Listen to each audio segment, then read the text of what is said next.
आपणक सामने बजेट संपूर्ण रूपरेख अर्थात क्यों विभाग को क्यों क्षेत्र को सरकार केते टंकार अनुदान देइछंती तार पूरा चित्र 2024-2025 आर्थिक वर्ष ପାଇଁ अंतरीण बजेट उपस्थापित।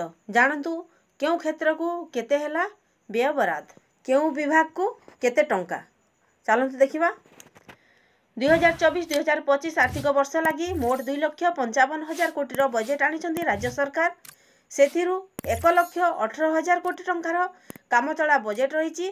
तेबे आसंतु नजर पकाइबा राज्य बजेट रे क्यों विभाग और क्षेत्र को मिली केते केते टंका। विद्यालय और ज्ञान शिक्षा विभाग को मिली सबुठु अधिक अर्थ 24,764 कोटी टंका। पंचायत राज 22,543 कोटी। स्वास्थ्य विभाग 19,729 कोटी। जल संपद 13,267 कोटी। योजना और संयोजना 12,043 कोटी। निर्माण विभाग 10,950 कोटी। ग्राम्य उन्नयन 9,330 कोटी। गृह विभाग 8,641 कोटी। प्रधानमंत्री आवास योजना 4,000 कोटी। बिजू पक्का घर 100 कोटी। प्रधानमंत्री आवास शहर 692 कोटी। वसुधा योजना 2,000 कोटी। जल जीवन मिशन 6,000 कोटी। मेट्रो 1,000 कोटी। रेल प्रकल्प 700 कोटी। रास्ता उन्नति 6,194 कोटी। नुआ और बिजू सेतु 200 कोटी। STRMF राज्य विपर्यय परिचालना पांठि 1,424 कोटी। क्रीड़ा भित्तिभूमि 852 कोटी। मुख्यमंत्री कलाकार सहायता 72 कोटी। प्राचीन कीर्तिराजी रक्षणाबेक्षण 15 कोटी। NRLM 11,062 कोटी। मिशन शक्ति 2,761 कोटी। ममता योजना रे 5,021 कोटी। राज्य बजेट 1,18,000 कोटी कामचला बजेट गोटे रही। विधानसभा रे आगत है 2024-2025 आर्थिक वर्षर अंतरीण बजेट। विधानसभा रे आगत होईची 2024-2025 आर्थिक वर्षर अंतरीण बजेट। अर्थमंत्री विक्रम केशरी आरुख यह उपस्थापना करिसंती। 2024-2025 आर्थिक वर्ष पई 2,55,000 कोटी बजेट आगत करिसंती।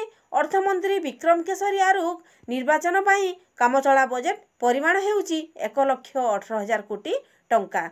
बजेट रे अभिवृद्धि हार 7.25% रहिथिबा दर्शा जाइथिबा बेले आसंता वर्ष यह 8.5% हेबो बोली आकलन करा जाइछि। बजेट उपस्थापना बेले से कहिसंती जे ओडिशा 100 नियुत डॉलर अर्थनीति रे परिणत होईछि। 2023-2024 आर्थिक वर्ष रे ओडिशार हाराहारी अभिवृद्धि हार 7.25% रे पहुंचिछि, जहाँकि जातीय हार ठारू 1% अधिक रही। राज्य रे मुंड पिछा आय और जातीय मुंड पिछा आय मध्य व्यवधान 32% रु 13% को ह्रास पाइछि। 2024-2025 आर्थिक वर्षर आगुआ आकलन अनुसार ओडिशार अभिवृद्धि 8.5% को वृद्धि पाइब। निर्वाचन प्रस्तुति समीक्षा नहीं ओडिशा आसिबे निर्वाचन कमिशन। एही बजेट्र कृषि और अनुषंगिक क्षेत्र पाई 28,984 कोटी टंका व्यय बराद करा जाइछि, जहाँकि पूर्व वर्षर व्यय बराद तुलन में 16.6% अधिक अटे। राज्यर कृषि अभिवृद्धि को त्वरान्वित करिब और दारिद्र्य ह्रास पाई कालिया योजना आरंभ करा जाइछि। एबे सुद्धा कालिया योजना रे 43,88,000 क्षुद्र और नाममात्र चाषी 18.93 लाख भूमिहीन चाषी को सहायता प्रदान करा जाइछि। 3 दिनिया ओडिशा गस्तरे आसुचंती केंद्रीय निर्वाचन कमिशन। आसंता 15 तारिख रु 17 तारिख पर्यंत ओडिशा रे रहिबार कार्यक्रम रहिछि। कमिशन सह तांको अधिकारी मध्य ओडिशा आसिबे। ओडिशा रे निर्वाचन प्रस्तुतिर समीक्षा करिवे। EVM स्थिति, बूथ स्तर रे प्रस्तुति आदिर समीक्षा करिवे। मुख्य शासन सचिव, पुलिस डीजी, मुख्य निर्वाचन अधिकारी, गृह सचिव, उन्नयन कमिशन और सबु जिल्लापाल मध्य एसपी सह आलोचना करिवे। कारण सारा राज्य रे एसएचजी महिला संख्या अधिक।